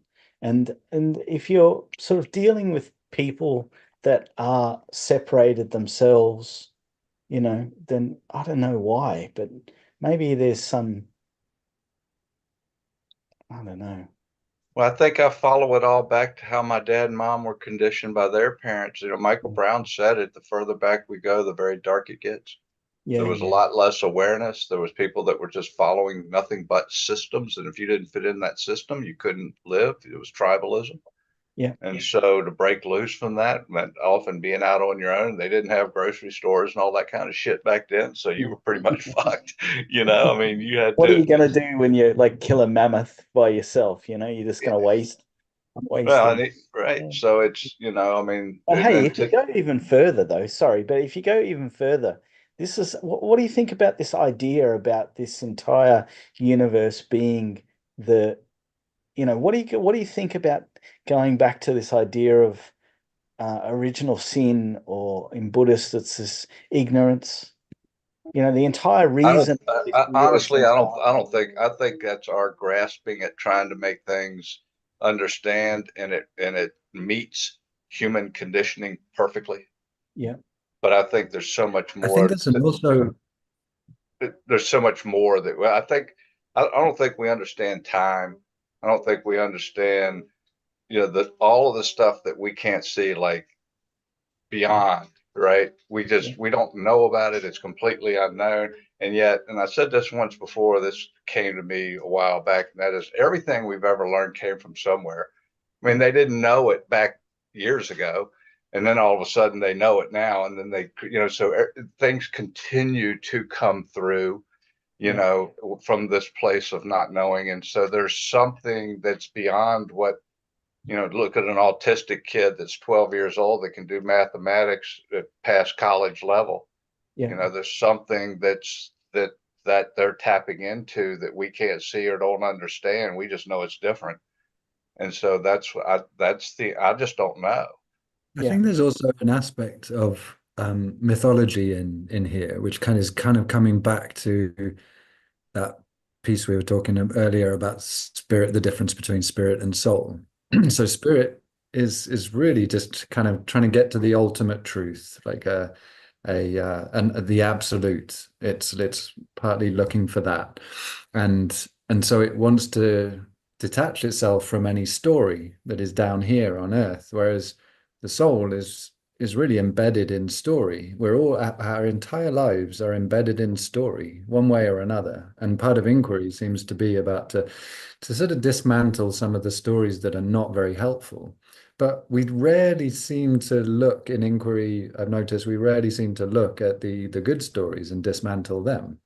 We don't really sort of, because they're sort of supporting something that feels like it fits in with this society or the way we deem life to be to be successful or something like that, which too is just a complete story. So Yeah. it's all seems to be about story and the meaning that I mean, this is what you were saying essentially, Rob, like the meaning making. We give certain words a particular meaning, and we give certain sentences a meaning, and we give certain ideas and beliefs. Like it's just all storytelling essentially. And you go back far enough, and you start to sort of the stories become myths essentially, and a myth is a little bit different to a legend or a what's the But other word? it's entertainment, right? Well, I would say myth is actually more than entertainment. Is it's something that is carrying. It's something that's alive. The old storytellers say that every story has its own kind of life, and it Yep. passes through these storytellers and can be told in different ways. It can be told over and over and over, but it's never repeated in the same way more than once, because the story kind of seeps out to reach the people in the audience who are receptive to it, and there'll be these points in the story that land with different people. The same story will have different points that land with different people, and so all of these myths, like they seem to be about that they all carry certain elements, and one of those elements is redemption. And so that's this coming back to the sort of the idea of that original sin, that the way the Christian Bible sort of told it, like we are all fallen angels. So it told this story, but you could tell it in a very, very different way. It could be that like, oh, we were all angels, whatever that being means, and we came down into form, into matter. Whereas before we were formless, we were all made of light, so that we had no material body, and and the idea of the Christians was very, very much based around sin and good and bad and right and wrong, evil and whatever. And so therefore we became kind of uh we're fallen. We fell from grace. And then we have to redeem ourselves through like many good deeds over many life over our life so that we can get back into heaven.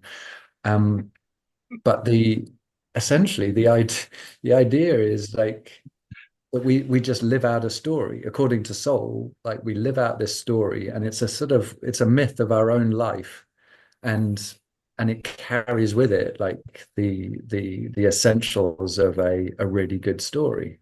Like we go through many challenges, we meet some enemies, also meet some companions who support us along the way, and it all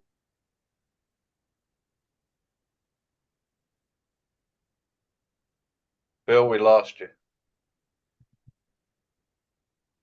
I kind of I've begun to put some more value on that recently. Like it something in the mythology of our lives that feels important.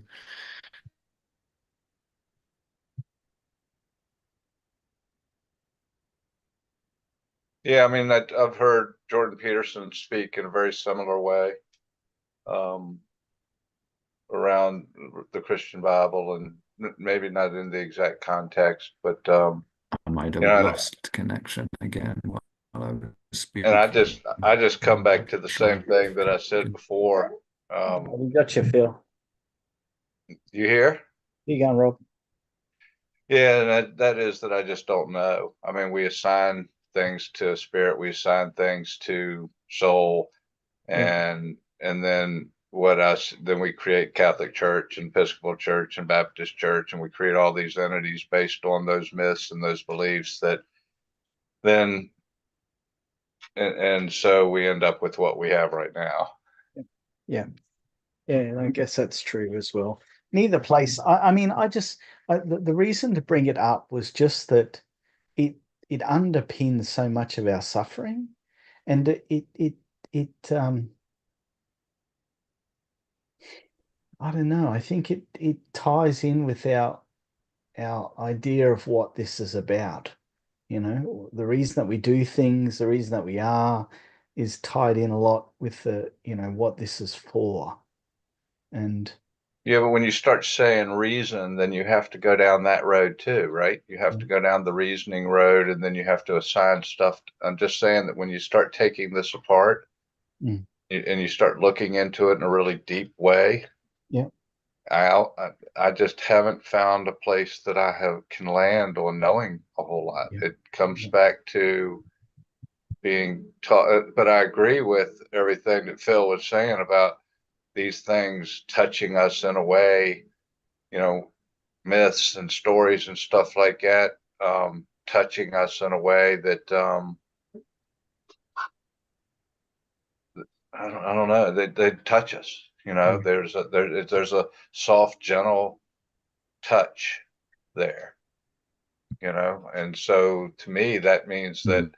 that it has to have some type of life to it. You know, so I can see from the language that it was using, um,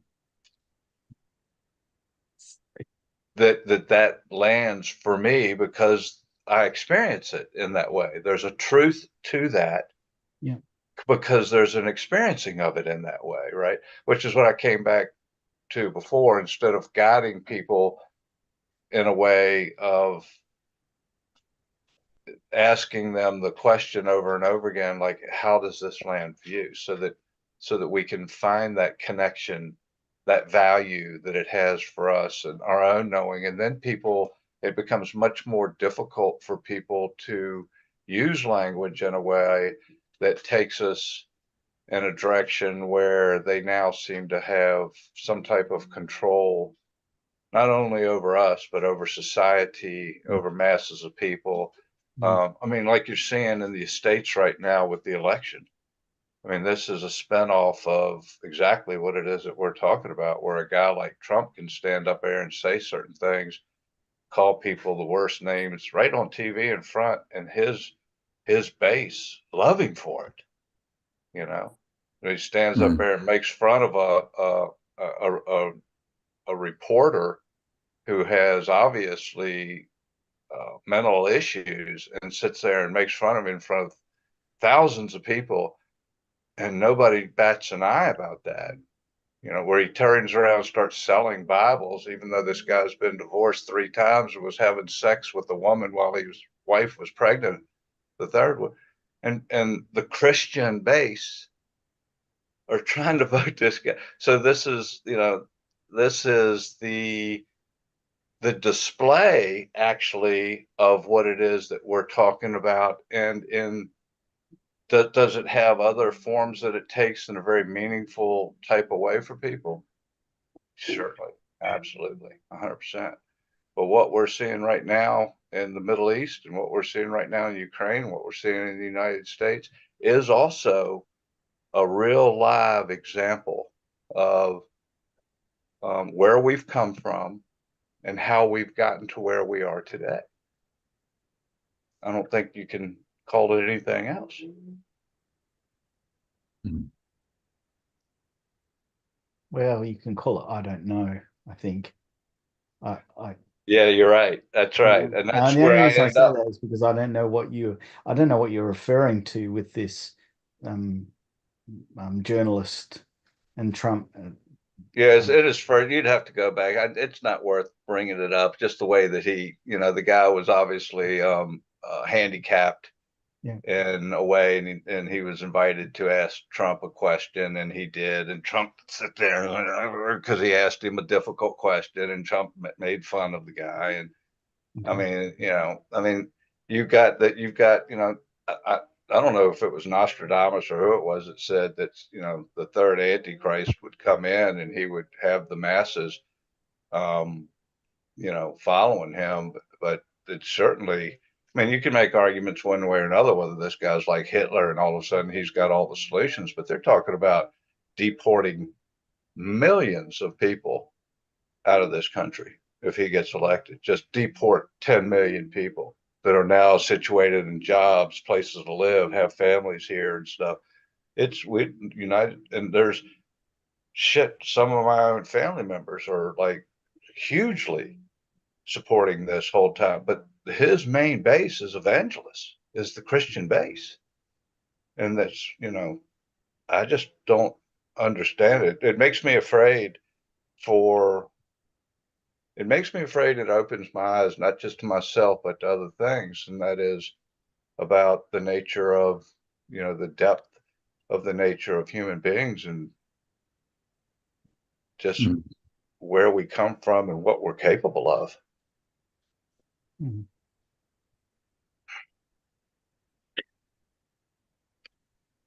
This is a little bit of off track, but I was listening to this really beautiful um, sort of meditation and breathwork session this morning, and the words in the meditation were recorded from Zach Bush, and he was saying in this kind of stream of words that there isn't really any such thing as love. Like love is not a thing, but it is an experience. And I was reminded of this because of something you just said, Rob, about about not knowing, and really all I do know is kind of my own experience. That's what I took from your words. I don't think you said it in that exact way. And then he went on to say that essentially, like everything in our universe is about beauty. Like its essence is beauty, and if we can attune ourselves to the beauty, we end up falling in love much more easily. And there's a quote that I wrote down that he said, "Your entire neurologic system has been attuned to give an extraordinary capacity for appreciating the beauty of the universe. So attune to it, witness beauty everywhere, and you'll find that you fall in love." And I just really liked hearing that because it felt really true. I think this is why I'm saying it is when Rob, you were talking about when something touches you, we get this feeling, and it's not necessarily, I don't know how I can call something a knowing.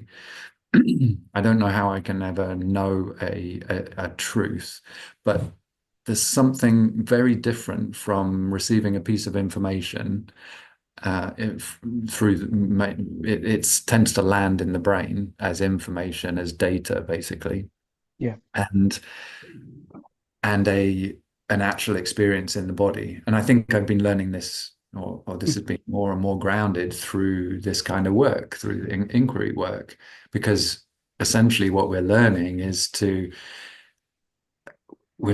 actually recognize the or discern the separation between a thought and the sensations that sort of come into the body. And the thought is generally this one aspect of information, and the body's sensations have this other aspect of information.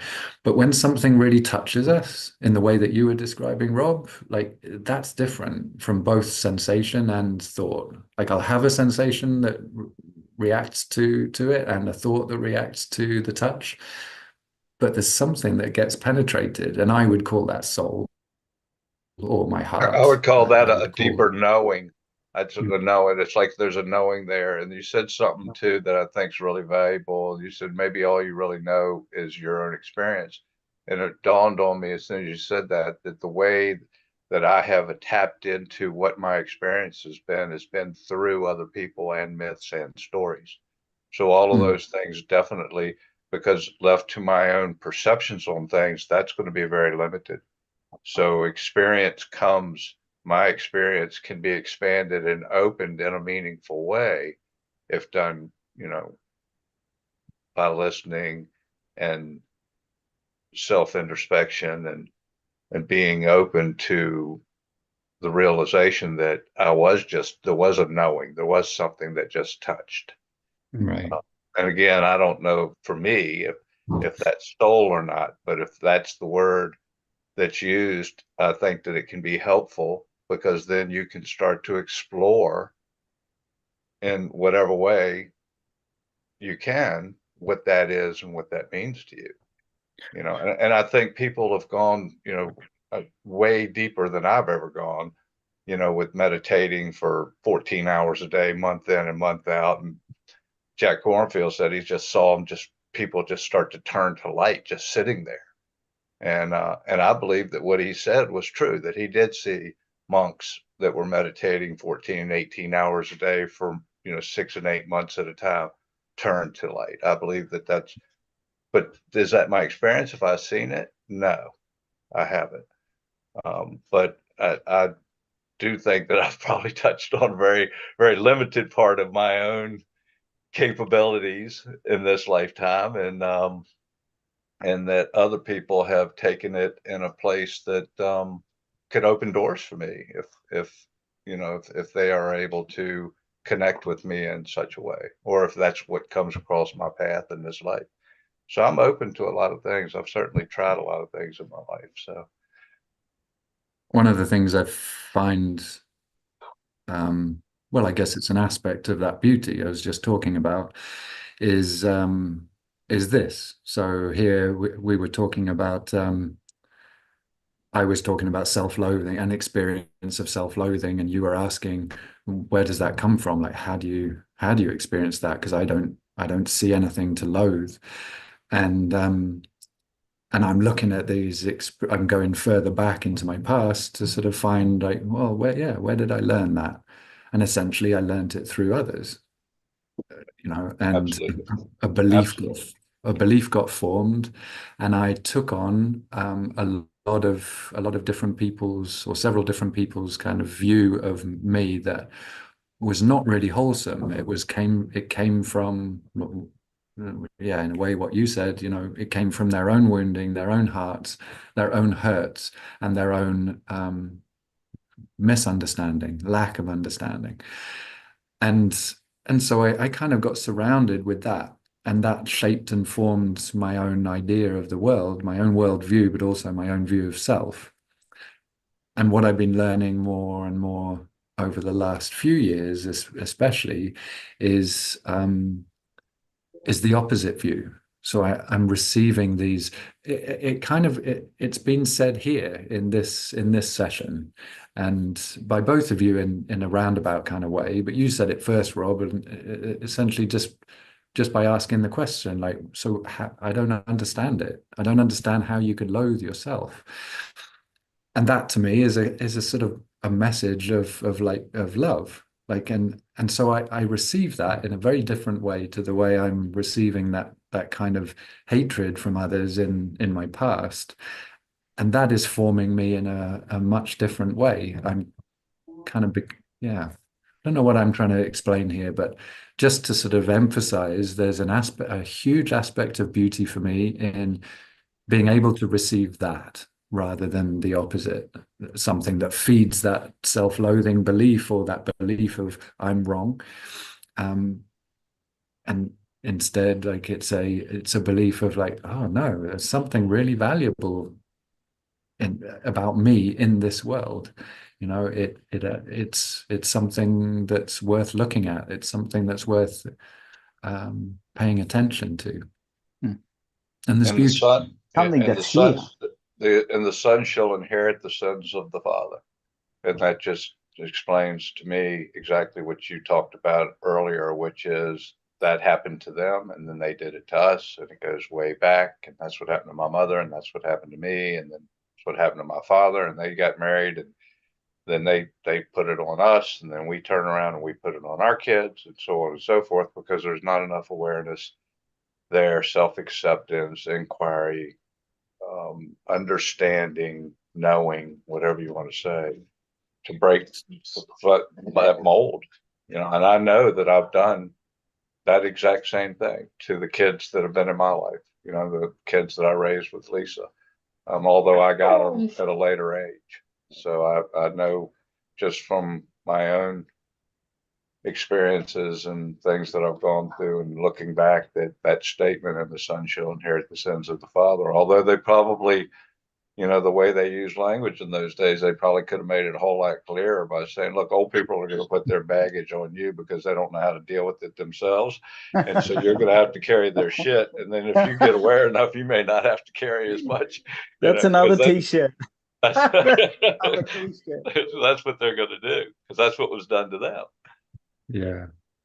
It's nice that we came back around to Phil, because I just sort of realized that you hadn't answered that question before. Maybe I got a bit too excited and jumped in, but it's nice for you to come back around and address that and You mean the yeah. question about why self-loathing? Yeah. Oh, I thought I had answered it. I thought I gave it. Maybe I didn't hear it, but for me it was nice that it came back around and nice that you can like see that and accept that from us. What's interesting is I can say I don't understand how you can see that self-loathing in you, and then immediately a little switch turns on and goes, but what about the self-loathing that you see in yourself? Mm. If you look at that, maybe you'll understand what it is that because we all seem to have those same type of fucking mechanisms, right? Amazing. Yeah. And I definitely have my own self-loathing. I mean, if you said, inherently there's something wrong with me, I'd be like, that's been my whole story. Yeah. I can find that. I can find whatever someone said about me, I can find. I can find it. Yeah. And what I'm finding beautiful now is that there's more of an orientation towards finding good things that people say about me. Like, oh yeah, actually I can see that. I can see it when somebody sees me as being very present or listening deeply. So which begs to ask the question has your self-talk changed? Because I find my self-talk is a lot of what, that's the main thing. If the self-talk isn't changing, there's not, then the operating system's still pretty strong, and still conditioning is still running. Yeah, it is changing. And Nice. a perfect example of it is when I was in Canada. I think it was at the beginning of this year. I walked out into the garden where of the house that I was staying in, and in the morning, and I just remember saying to myself, like, oh, I really love the man I've become, and I really meant it. It was not a mental affirmation or meant to to fight some negative persona or whatever. It was really heartfelt, and it took me off guard. It kind of surprised me in a beautiful way, because I noticed that I meant it. It was actually a truth rather than, yeah. So maybe that also comes around to what you were saying about unknowing rather than a received piece of information. It felt like a knowing. It was something that touched me deeply and came from deep inside. So yeah. Wow. Nice. Enjoyed this tremendously, guys. Yeah, me too. But Me hey, too. before we go, I just want to do one thing. Yeah, and sorry for my internet sort of cutting me off and me dropping out. And We're here next week, right? Next Monday. I think so. Wait, did you all get to see that, or did I? No, it didn't come through, and I didn't hear it either. I just saw your little dance. Hold on. Shit. Hold on. We got to end on that. I'm sorry, but Okay, I can see you. So 9:30. wait. Oh, hold on.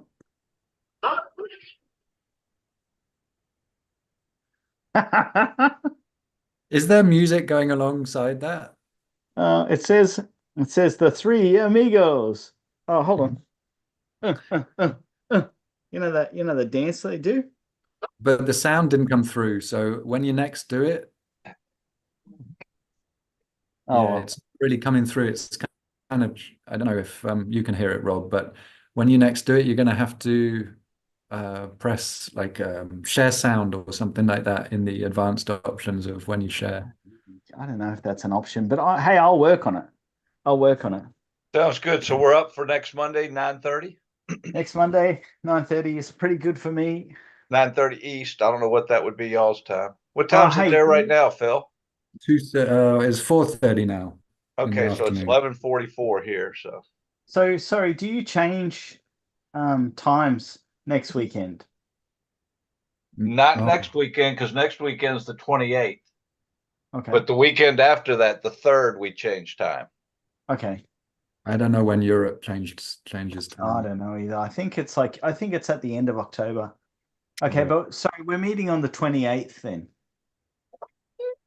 Okay. If I have any problem with that because of traveling, then I'll let you know, but I've got it in my calendar. Yep. All right. Sounds good. Okay, and I'll probably have a look through this recording and just see if there's something I can throw up but let's see. Let's see. If anything like that comes, I'll let you know beforehand and You're uh, fine with posting. I'm not saying anything or doing anything that I have any kind of worries about. So yeah. put it out there, and however things unfold will be the way they unfold. Give me something to inquire into. I like your attitude. Okay. Oh, hold on. Am I still sharing the screen? Okay. Okay. Hey, thank you. Have a Yeah. nice trip, Phil. I am. I will. I Yeah. will and I am. Yes. And And Ray, well done, Rob. 65, mate. Come on.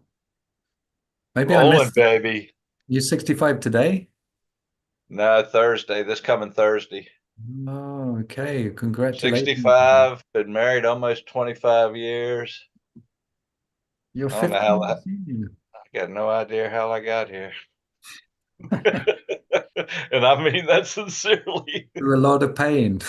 Yeah, a lot of different things. So, I mean, the love my wife is